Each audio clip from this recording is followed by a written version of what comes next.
Big breaking Azamgarh से खबर आ रही है कि डेंगू के मरीज की मौत के बाद अस्पताल में हंगामा। तीमारदारों के साथ आए मनभड़ किस्म के लोगों ने पुलिस के सामने अस्पताल में की तोड़फोड़ के बाद डॉक्टर की कैबिन में घुसकर मनभड़ों ने डॉक्टर को भी पीटा। बीच बचाव में जुटे पुलिसकर्मियों के साथ में तीखी नोकझोंक। सीसीटीवी में कैद हुआ मारपीट और बवाल का वीडियो। डेंगू के मरीज की मौत के बाद डॉक्टर पर लापरवाही का आरोप। सिंधारी थाना क्षेत्र के एक निजी अस्पताल का है मामला।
और ये बीज मोहन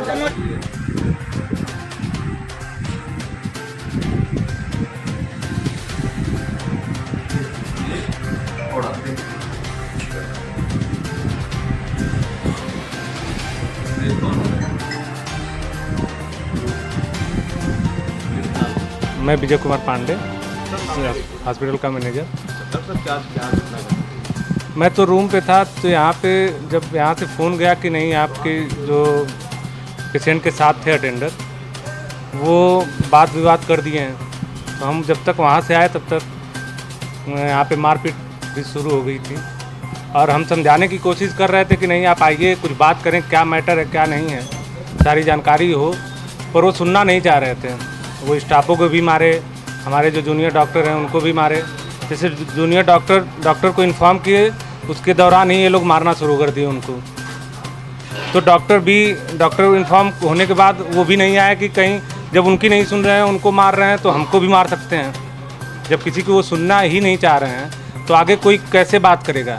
हम पुलिस प्रशासन को बुलाए, पुलिस प्रशासन भी आई, प्रशासन भी अपनी बात रख रही थी, बात करना चाह रही थी, पर कोई उस चीज़ को सुनने के लिए रेडी ही नहीं था।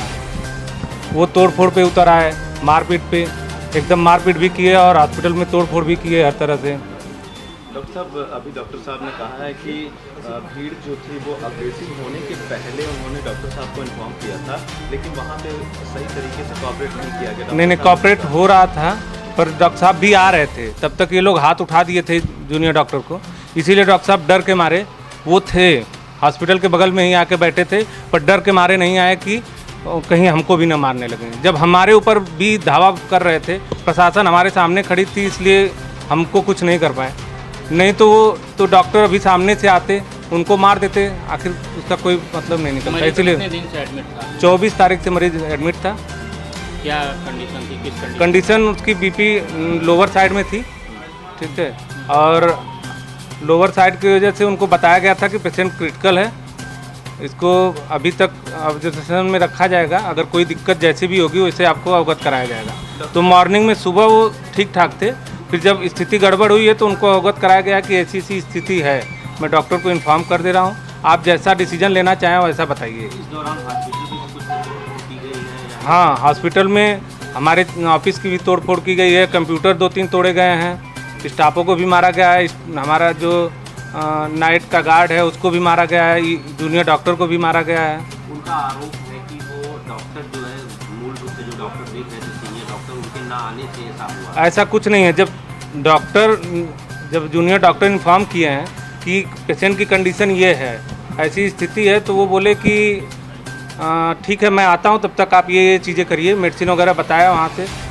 जैसे 24 घंटे अवेलेबल तो होना संभव नहीं है, पर वो बोले कि ठीक है मैं आता हूँ, तब तक ये सारी चीज़ें करिए और अटेंडर को अवगत कराइए कि ये चीज़ें है। तब तक ये लोग अग्रेसित होकर लगे मारपीट पे उतर गए, अंदर आईसीयू में घुस के मारना पीटना। नर्सिंग स्टाफ है हमारे फीमेल और भी लोगों को। डॉक्टर साहब, जिस पेशेंट के साथ घटना घटी है उसको लेकर के आपके मन में कितनी सिंपैथी है, पर चीज़ों को जब तक आप सुनेंगे नहीं, समझेंगे नहीं, हम क्या बता पाएंगे। आप अगर उस स्थिति में रहें कि नहीं हमारी चीज़ों को सुनिए, हाँ क्या हुआ है। पेशेंट भी अभी एक्सपायर नहीं किया था, ये लोग अपने से ही ये मान लिए कि नहीं मरीज़ मर गया है। मैं जब तक रूम से हॉस्पिटल पे आया हूँ तब तक ये लोग मरीज़ को स्ट्रेचर से लेके बाहर निकल गए, डॉक्टर को भी मारते हुए लेके जा रहे थे। हाँ, जूनियर डॉक्टर को मारते हुए बाहर लेके जा रहे थे। फिर एम्बुलेंस से लेके गए किसी हॉस्पिटल में, फिर वहाँ से रिटर्न लेके आके फिर यहाँ पे कहे कि नहीं मरीज़ मर गया है। अच्छा, उस समय जब लेके निकले डेथ जो कि कहीं घोषित नहीं किया गया था। जब निकले हैं तब पेशेंट जीवित था। अभी भी यहाँ से जब पेशेंट को जब इतना बवाल करने के बाद, प्रशासन के सब कुछ होने के बाद, जब पेशेंट को जब सांस आई है तो यहाँ से लोग लेके भगे हैं। हाँ, प्रशासन तो थी ही ना उस समय, तभी तो यहाँ से गए हैं, नहीं तो इसके पहले तो जो चीज़ कर रहे थे वो भागते क्यों गए। तो इसका मतलब पेशेंट यहाँ से जीवित लेके यहाँ से जीवित लेके गए, यहाँ से कोई ऐसा नहीं दिया गया है कि नहीं पेशेंट एक्सपायर कर गया। ठीक। डॉक्टर सूर्यभान प्रजापति। आज साता हॉस्पिटल पे कुछ विवाद हुआ है सर, क्या थी वजह, क्या थी? वजह सर कुछ नहीं थी। पेशेंट सुबह 4 बजे अपने पिता के साथ वॉशरूम के लिए गया है, उसके पिता खुद लेके गए हैं। इसके बाद गया है, उसको बेचैनी 6:15 पे हुई है। तो मैंने बात किया सर से और मैंने इंजेक्शन के लिए एडवाइस किया स्टाफ को और इंजेक्शन लगाया। इसके बाद उसकी बेचैनी बढ़ी तो स्टाफ बोला कि सर एक बार दवाइए। मैं तुरंत गया हूँ, देखा हूँ तो कंडीशन उसकी ठीक नहीं थी, सांस खींच रही थी। मैंने उनके पिताजी को बुलाया कि इनकी कंडीशन ठीक नहीं लग रही है और एक तरह से उनका फेफड़े में निमोनिया थी और वो वायरल फीवर के चपेट में कहा जा सकता है, एक तरह से डेंगू इस समय चल रहा है, उसी के लक्षण में गए थे। इसके बाद पेशेंट को मैं CPR दे रहा था तो एक लोग आए हैं, कह रहे पेशेंट तो है नहीं, क्या आप कर रहे थे, अब तक क्या कर रहे थे। हम कहें देखिए आपके पिताजी आए थे, आप अपने पिताजी से पूछिए, आसपास हमारे ICU में मरीज़ एडमिट हैं, उनसे पूछ लीजिए आपका मरीज़ कब तक कब क्या था। बोल रहा था, चल रहा था, कोई ऐसा इशू नहीं था। इसके बाद मैं CPR किया, थोड़ी देर बाद उनके दूसरे लोग आए, कह रहे हैं आप मरीज़ को देख नहीं रहे हैं, केयर नहीं कर रहे हैं। मैं कहा अरे जब मरीज़ सीरियस होगा तभी ना, आपके मरीज़ आपके पापा लेके गए। थोड़ी देर बाद क्या हुआ कि कह रहे हैं मैं अभी आप लोगों को बताता हूँ, ठीक है क्या करना है क्या नहीं। इसके बाद वो फ़ोन किए, कुछ लोग आए और इसके बाद गाली गलौज करके हाथापाई करना स्टार्ट किए और ज़बरदस्ती मरीज़ को कब लेके गए कहें। फिर इसके बाद मुझे भी साथ पकड़ के लेके गए।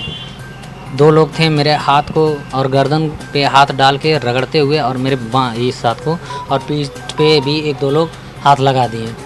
ग्लोबल गए, वहाँ पे डॉक्टर से मेरे साथ बदतमीजी किए। फिर इसके बाद कहें कि नहीं मरीज़ मर गया है तो यहाँ लाइए, यहाँ ला के बवाल, जबकि मरीज़ यहाँ सर्वाइव करके यहाँ से लेके गए हैं। ये सब होने का जबकि मैंने क्लियर नहीं किया था कि पेशेंट मरा है, क्योंकि जब मरता है मरीज़ तो हम लोग ECG करके कम्प्लीटली देते हैं, लेकिन वो ज़बरदस्ती करके ले गए। यही घटनाक्रम रहा है। डॉक्टर साहब एक मेन रीज़न उसको परिजन बता रहे हैं कि जब परिजन आए तब आप आए, यानी कि आपको पहले इन्फॉर्म किया गया था कि परिजन द्वारा मगर आप आ नहीं पाते। नहीं, ऐसा कुछ नहीं है। मैंने एज ए रिस्पॉन्स पहले ही बताया था, 4 बजे की घटना है, मेरे पास सारे डिटेल हैं। उसके पहले मैं लगभग 2:30 बजे एक बच्चे की 1:05 में नॉर्मल डिलीवरी हुई थी। इसके बाद NICU में मैंने बच्चे को एडमिट किया था। सारा घटना चक्र हमारे पास CCTV फुटेज है, देख सकते हैं। सर एक चीज़ ये समझ में नहीं आ रहा है कि क्या प्रॉपर इलाज आप नहीं कर रहे थे? नहीं, डॉक्टर संदीप सर कंसल्टेंट है, मैं नहीं उस समय वो नहीं। तो फिर ये कैसे माना जा सकता है कि इलाज में लापरवाही नहीं हुई? ये तो कैसे स्टाफ हमारे पास ICU के स्टाफ हैं प्रॉपर, जबकि देखरेख के लिए ऐसा कोई अगर रहता है तो इन्फॉर्म पहले ही रहता है। मैं अपने केबिन में हमेशा बैठा रहता हूँ, पढ़ाई करता रहता हूँ, 12 घंटे मेरी ड्यूटी है, कंटिन्यू जागता रहता हूँ। हर पेशेंट के लिए मैं एक्टिव रहता हूँ। ऐसा कुछ भी नहीं है कि लापरवाही, अगर लापरवाही रहती तो दूसरे भी मरीज हैं वो नहीं कहते कि हमारे साथ लापरवाही हो रही है। पेशेंट तो डॉक्टर संदीप का था, तो फिर संदीप डॉक्टर क्यों नहीं उपलब्ध उस क्रिटिकल कंडीशन जो थी उसको आप कैसे डेवलप किया, आप तो समझ नहीं पाए होंगे क्योंकि किसी और डॉक्टर का था। ये बहुत बड़ा सवाल है। परिजन कह रहे हैं कि जो डॉक्टर हैंडल कर रहे थे वो तो मौके पे थे ही नहीं, तो आप उस चीज़ में कितना डेवलपमेंट लाए होंगे, कितना कैसे समझ सकते थे कि मरीज को क्या हुआ, कैसे हुआ? नहीं, देखिए पेशेंट की स्थिति क्रिटिकल होती है, इससे बहुत सारे मरीज हैं, ऐसी बात नहीं, ज़रूरत पड़ने पे जैसी रहता है सेप्सिस में जाता, लेकिन एकाएक मरीज अगर कोलैप्स करता है तो हम लोगों की रिस्पॉन्सिबिलिटी है कि मरीज़ को पहले सर को इन्फॉर्म किया। मैंने सर को इन्फॉर्म किया था कि सर कंडीशन, बोले कि ठीक है वेंटी पे पहले बात करो अटेंडर को रखने के लिए। मैंने अटेंडर से बात किया वेंटी के लिए, तो वो कुछ रिस्पॉन्स नहीं दिए कि मैं उसको वेंटी पे डालूँ ताकि कुछ आगे का इम्प्रूवमेंट हम कर सकें। तो कहीं ना कहीं इस मामले में ये चीज़ें आ रही है ना कि डॉक्टर साहब ने कॉपरेट नहीं किया। ऐसा कुछ नहीं है, अगर कॉपरेट हम नहीं करते तो कैसे होता। तो डॉक्टर इन्फॉर्म किया डॉक्टर को, डॉक्टर कॉपरेट करते आने के लिए, तो उन्होंने एग्री नहीं किया। नहीं, डॉक्टर साहब तो आ रहे थे, और आने में अंतर। ऐसा कोई ये इशू नहीं है कि मतलब डॉक्टर साहब तो आए, फिर इसके बाद मिले भी हैं अटेंडर से, बाद में ना आए। तो एज ए जो भी है सिस्टम। मेरा नाम मुकेश उपाध्याय। क्या है आज शारदा हॉस्पिटल पे आप लोग बवाल किए हैं, क्या मामला है? हाँ, शारदा हॉस्पिटल से कोई बवाल नहीं है। मेन बात ये है कि पेशेंट यहाँ एडमिट था, पेशेंट को डॉक्टर के मतलब हम पेशेंट ले आए डॉक्टर की निगरानी में देखने के लिए, न कि उसको छोड़ के डॉक्टर को सोने के लिए। तो डॉक्टर की लापरवाही है जिससे पेशेंट की तबीयत अचानक बहुत ज़्यादा बिगड़ गई। कंपाउंडर को यहाँ फ़ोन करने के बाद भी डॉक्टर नहीं आए, और उसके बाद कुछ देर बाद कंपाउंडर ने कहा कि ये पेशेंट नहीं है अब। उसके बाद हम ग्लोबल में लेके उसको गए, ग्लोबल में भी देखे, उन्होंने चेकअप वगैरह किया, शायद वहाँ भी कोई रिस्पांस नहीं मिला। फिर वो लोग यहाँ पे हॉस्पिटल में ले आके डॉक्टर से बुलाने लगे कि भाई डॉक्टर आइए, डॉक्टर आए, कम से कम जिम्मेदारी तो ले, कम से कम कहे तो कुछ तो कहे हॉस्पिटल प्रशासन से कि क्या मतलब क्यों हुआ, कैसे हुआ, आखिर लापरवाही थी या आपके बस का नहीं था, तो आपने इन्फॉर्म क्यों नहीं किया? परिजन को तो इन्फॉर्म करना चाहिए था, परिजन को क्यों नहीं इन्फॉर्म किया आपने? सबसे बड़ा सवाल ये है कि जब कंपाउंडर ने कंप्लेन की, हाँ, तो वो नहीं आए। और डॉक्टर, ये कंपाउंडर खुद बोला कि हमने डॉक्टर साहब को बुलाया, डॉक्टर साहब इसकी तबीयत बिगड़ रही है पेशेंट की, आप आ जाइए, लेकिन डॉक्टर नहीं आए। कौन से डॉक्टर देख रहे हैं? अब ये हमें नहीं पता, नहीं डॉक्टर का नाम नहीं पता। इमरजेंसी में कोई डॉक्टर देख रहे हैं? अब जो भी हो, जो इस हॉस्पिटल के जो डॉक्टर रहे होंगे, जो उसको देख रहे होंगे, मतलब कब से एडमिट थी, क्या समस्या बताई गई? ये दो दिन से एडमिट था। ये क्या समस्या क्या था? समस्या उसको पेट से रिलेटेड था, शायद उसको बताया कि लीवर इन्फेक्शन कुछ है, टाइफाइड वगैरह था उसको, तो शायद उसको लेके आया तो उसको लीवर इन्फेक्शन बता के उसको एडमिट कर लिया गया। अभी क्या सिचुएशन है? अभी तो क्रिटिकली कंडीशन दिख रही है, अब तो कुछ कहा ही नहीं जा सकता। वहाँ पे ये बोले कि नहीं रहा, वो कह रहे नहीं रहा, अब अभी फिर लेके उसको शायद रमा हॉस्पिटल लेके लोग गए हैं। अब आगे की देखिए क्या होता है, वहाँ पे उन्होंने वो क्या रिस्पांस देते हैं, क्या कहते हैं। लेकिन इतनी बड़ी लापरवाही जिस तरीके से शारदा हॉस्पिटल में की गई है, आज देखने को मिलता है प्राइवेट हॉस्पिटलों की मनमानी, आए दिन प्राइवेट हॉस्पिटलों का ये जो है, ये कैसे देखते हैं आप? देखते क्या ही है, हॉस्पिटल जगह जगह हॉस्पिटल खोल के बैठ गए हैं। मरीजों को क्या है, कम पैसे में इलाज हो जाए, इसी के लिए लालच में पेशेंट हॉस्पिटल, छोटे हॉस्पिटलों में आता है, लेकिन हॉस्पिटल में कोई सुविधा ही नहीं होती है, डॉक्टर खुद ही नहीं रहते हैं, दूसरे डॉक्टर को बुला के लोग दिखवाते हैं। फला डॉक्टर को बुला लिए,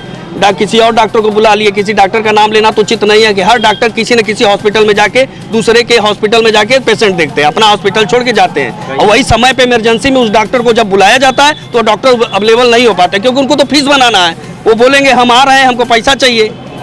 तो इमरजेंसी में कमीशन के चक्कर में आज बस ये खाली सिर्फ पैसे के लिए होता है। ये हॉस्पिटल पैसे पे ही चल रहा है, खाली पैसा। जो पेशेंट आया उससे इनको एक टारगेट की तरह इसको यूज करते हैं, जब से ही आया वैसे इनका मीटर डाउन हो जाता है, पैसा चालू हो जाता है, 10,000 ले आओ, 20,000 ले आओ, 5,000, भले पेशेंट मर रहा है, मरने दो, उससे हमसे क्या मतलब सबसे है। बड़ा सवाल ये है कि आगे जो उस हॉस्पिटल का अपना डॉक्टर रहेगा वही उस पेशेंट को देख पाएगा ना।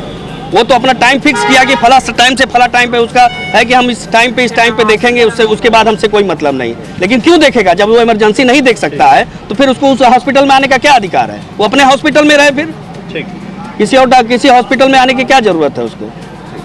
तो यही है। अब ये तो पब्लिक है, पब्लिक तो जहाँ उसको कम मिलता है, जैसे भी सुविधा सोचता है कि कम से कम सुविधा में अच्छा इलाज हो जाए, लेकिन ये डॉक्टर वगैरह हॉस्पिटल वाले उसको टारगेट बना लेते हैं। बच्चे की उम्र क्या रही?